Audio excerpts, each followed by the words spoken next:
चलिए इस वक्त की एक बड़ी खबर आपको बता दें। अजमेर से ये बड़ी खबर है। आरएएस प्री परीक्षा 2021 से जुड़ी एक बड़ी खबर। परीक्षा के चरणों में बदलाव हुआ है। अब केवल एक ही चरण में परीक्षा होगी।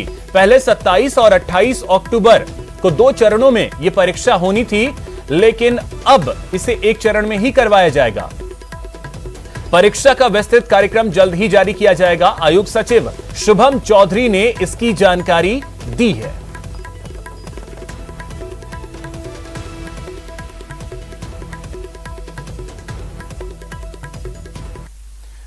एक बड़ी खबर इस वक्त की आपको बता दें। प्रतापगढ़ में एसीबी ने बड़ी कार्रवाई की है। यहां पर घूसखोर कनिष्ठ सहायक को ट्रैप किया है 7,000 रुपए की रिश्वत लेते हुए। पालनहार योजना राशि के बदले रिश्वत की मांग ये कर रहा था। एएसपी विक्रम सिंह ने इस कार्रवाई को अंजाम दिया है। सामाजिक न्याय एवं अधिकारिता विभाग में ये कार्यरत है।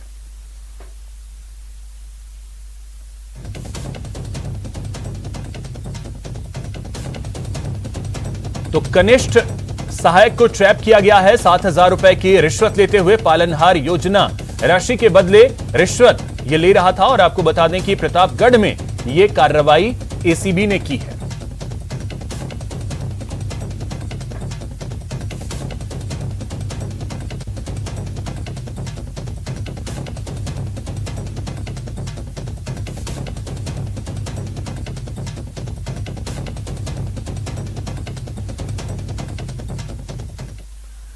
और एक बड़ी खबर आपको भरतपुर से बता दें। यहां पर आगरा जयपुर नेशनल हाईवे पर एक हादसा हुआ है। टेम्पो के ऊपर ट्रॉला पलटा है। टेम्पो चालक की मौके पर ही मौत हो गई है। हादसे के बाद हाईवे पर लंबा जाम लग गया है। हलैना के बेरी मोड़ पर यह हादसा सामने आया। तस्वीरें हम आपको दिखा रहे हैं। टेम्पो के ऊपर ट्रॉला पलटने की वजह से टेम्पो चालक की मौत हो गई है। ये तस्वीरें हम आपको दिखा रहे हैं। जो हादसा हुआ है वो हलैना के बेरी मोड़ के पास यह हादसा हुआ है। इस हादसे में जो टेम्पो का चालक था उसकी मौके पर ही मौत हो गई है। तो भरतपुर में यह हादसा सामने आया आगरा जयपुर नेशनल हाईवे पर।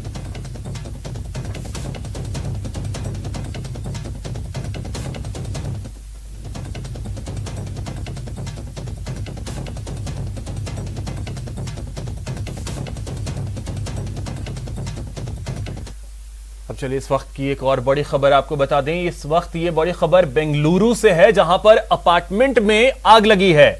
अर्शिता अपार्टमेंट में आग लगने की खबर सामने आई है। तस्वीरें हम आपको दिखा रहे हैं। गैस लीकेज की वजह से आग लगी है। यह तस्वीर आप देख सकते हैं। बेंगलुरु से यह तस्वीर सामने आई, जहां पर अर्शिता अपार्टमेंट में भीषण आग लगी है। यह तस्वीरें आप देख सकते हैं। आग की लपटें उठती हुई आपको नजर आएंगी। तस्वीरें आप देख सकते हैं। धुएं का गुबार जिस तरीके से उठ रहा है आप देख सकते हैं। जो जानकारी मिल रही है, कुछ लोगों के फंसे होने की भी जानकारी मिल रही है कि यहां कुछ लोग फंसे हैं। और बेंगलुरु से यह तस्वीर सामने आई, अर्शिता अपार्टमेंट जिसमें भीषण आग लगी है। गैस लीकेज की वजह से आग लगी है।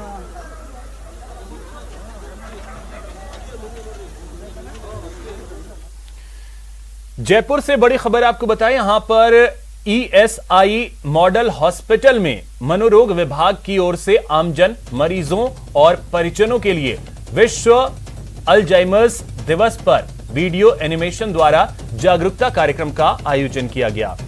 विभागाध्यक्ष डॉक्टर अखिलेश जैन ने बीमारी के लक्षण, जिसमें याददाश्त में कमी आना, सोचने, निर्णय लेने और दैनिक कार्यों को करने की क्षमता में कमी और व्यवहार में परिवर्तन आदि प्रमुख हैं के बारे में विस्तृत जानकारी दी।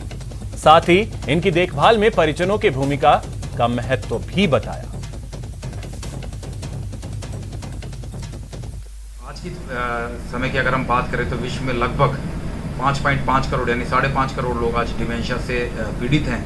और हमारे देश की बात करें तो जो 60 वर्ष से ऊपर की आयु के लोग हैं, उनमें लगभग 53 लाख लोग आज डिमेंशिया से पीड़ित हैं। तो हमने आमजन को डिमेंशिया के क्या लक्षण होते हैं, वृद्धावस्था में जो हमारे मेमोरी लॉस होता है, उससे हम डिमेंशिया को किस तरह से पहचानें, किन लक्षणों के आधार पर पहचानें, कैसे हम ऐसे मरीजों की देखभाल करें, ऐसे मरीजों की देखभाल में परिजनों का कितना महत्वपूर्ण रोल होता है, उन सब के बारे में हमने चर्चा करी और लोगों को इस बारे में जागरूक किया।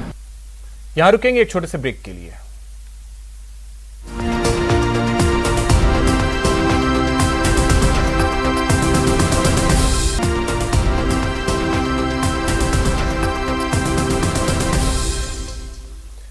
ब्रेक के बाद आपका स्वागत है। प्रदेश में 6ठी से 8वीं की क्लासेस भी शुरू हो चुकी हैं। सरकार ने स्कूलों में स्टूडेंट्स की सुरक्षा के लिए गाइडलाइंस भी तय की हैं। स्कूलों में कोरोना से बचने के क्या-क्या उपाय किए जा रहे हैं, गाइडलाइन की पालना हो रही है या नहीं, शहर शहर इसका जायजा लिया हमारे संवाददाता ने। आज आपको लेकर चलते हैं जोधपुर के पाबूपुरा क्षेत्र और दिखाते हैं कैसी है स्कूलों की हालत। पाबूपुरा क्षेत्र से स्कूल का हाल बता रहे हैं हमारे संवाददाता चंद्रशेखर व्यास। कोरोना वायरस संक्रमण काल के बाद कक्षा 9 से 12 तक के विद्यालय पहले शुरू हो गए थे और कल सरकार के निर्देश पर कक्षा 6 से 8 तक के विद्यार्थी भी अब स्कूल में पहुंचने लगे हैं। जब से बच्चे आने लगे हमने कोरोना काल में, तो शुरुआत में गेट पर उनके पहले सैनिटाइज करवाते हैं, टेम्परेचर लेते हैं। अधिक टेम्परेचर वाला व्यक्ति है, बच्चा आता है तो उसको वापस घर के लिए भेज देते हैं। और कक्षा के अनुसार कक्षा में भी सीटिंग अरेंजमेंट अपने सोशल डिस्टेंसिंग के हिसाब से की हुई है। इंटरवल में बच्चों को बोलते हैं टिफिन शेयर नहीं करना, और अपने जो भी कहीं पे भी बाहर जाएं तो वापस कक्षा का आने के बाद अपना हाथ सैनिटाइजर जरूर करें, मास्क लगा के रखें और ना सैनिटाइजर करें। सब अपना अपना टिफिन खाए, अपना अपना पानी पिए और हाथ धो के खाना पानी पिए। हम लोग बच्चों के ऊपर जैसे लंच वगैरह में पूरा ध्यान रखते हैं कि क्लास में ही बैठ के खाएं। एक एक बच्चे को ही बाहर पानी के लिए या वॉशरूम के लिए हम लोग भेजते हैं, और बिल्कुल पूरे दिन इन पे बिल्कुल क्लास को थोड़ी देर के लिए भी नहीं छोड़ा जाता। पूरे दिन हम इस पे ये रखते हैं कि बच्चे ज़्यादा से ज़्यादा दूरी बना के रखें और एक दूसरे के कांटेक्ट में नहीं आए। हाँ जी बिल्कुल, ये बहुत ही कठिन काम है। इस शारीरिक शिक्षक को मना करना बच्चों का कि आप खेल नहीं सकते, लेकिन अभी ये ज़रूरी है तो हम इसका पूरा ध्यान रखते हैं। उनका सिर्फ हम ये ध्यान रखते हैं कि दूर दूर रहे, हाथ सैनिटाइज करें। अभी मेरा काम होता है उनका टेम्परेचर लेना सुबह जब वो स्कूल आते हैं, हाथों के सैनिटाइज करने का, सोशल डिस्टेंसिंग का। सब अपने क्लासों में बैठे रहे, अपनी जगह पे रहे और साफ सफाई का पूर्ण ध्यान रखें। चंद्रशेखर व्यास, न्यूज़ 18 राजस्थान, जोधपुर। तो फिलहाल इस बुलेटिन में इतना ही। आगे देखिए क्रिप्टो की समझ।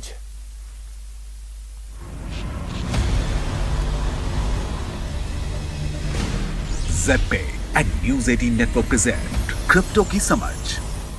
नमस्कार, क्रिप्टो करेंसी पर जेपे और नेटवर्क 18 की स्पेशल सीरीज क्रिप्टो की समझ में आप सबका स्वागत है। इस सीरीज के जरिए हम आपको क्रिप्टो करेंसी की दुनिया की सबसे लेटेस्ट न्यूज और अपडेट्स के बारे में बताने वाले हैं। आज हम बात करेंगे क्रिप्टो करेंसी के रेगुलेशन और टैक्सेशन के बारे में। रिपोर्ट्स के मुताबिक गवर्नमेंट ड्राफ्ट बिल का उद्देश्य अलग अलग मामलों में क्रिप्टो करेंसी और उसके ट्रीटमेंट को डिफाइन करना है। यह अधिकारियों के अकाउंट बिल में क्रिप्टो ट्रेड को रजिस्टर करने और उसके हिसाब से टैक्स लगाने में मदद करेगा। यदि कमोडिटी के तौर पर कैटेगराइज किया जाए तो इस पर कमोडिटी ट्रांजैक्शन टैक्स लग सकता है। रेगुलेशन आने तक बिजनेस इनकम के तौर पर सामान्य इनकम टैक्स रेट लगाया जा सकता है। भारत में लगभग 15 मिलियन क्रिप्टो इन्वेस्टर्स हैं। अगर आप भी क्रिप्टो ट्रेडिंग के जरिए प्रॉफिट कमा रहे हैं तो इन पॉइंट पर गौर करें। यदि अक्सर ट्रेड किया जाता है तो क्रिप्टो की बिक्री से होने वाले प्रॉफिट पर बिजनेस इनकम के तौर पर टैक्स लगाया जा सकता है। इन्वेस्टमेंट के तौर पर रखे जाने पर कैपिटल गेन का भुगतान करना होगा। लागू स्लैब रेट के अनुसार प्रॉफिट पर टैक्स देना होगा।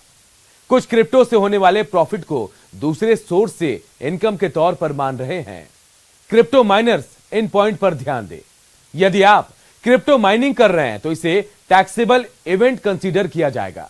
माइनिंग के वक्त कॉइन की प्राइस पर टैक्स लगेगा।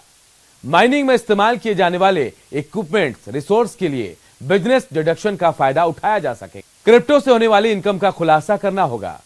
50 लाख सालाना से ज्यादा इनकम वाले टैक्स पेयर को एसेट लायबिलिटी का खुलासा करना जरूरी है।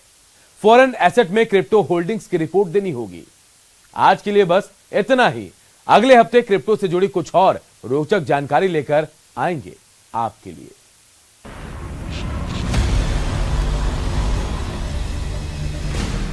ज़ेड पे and news 18 network present crypto की समझ।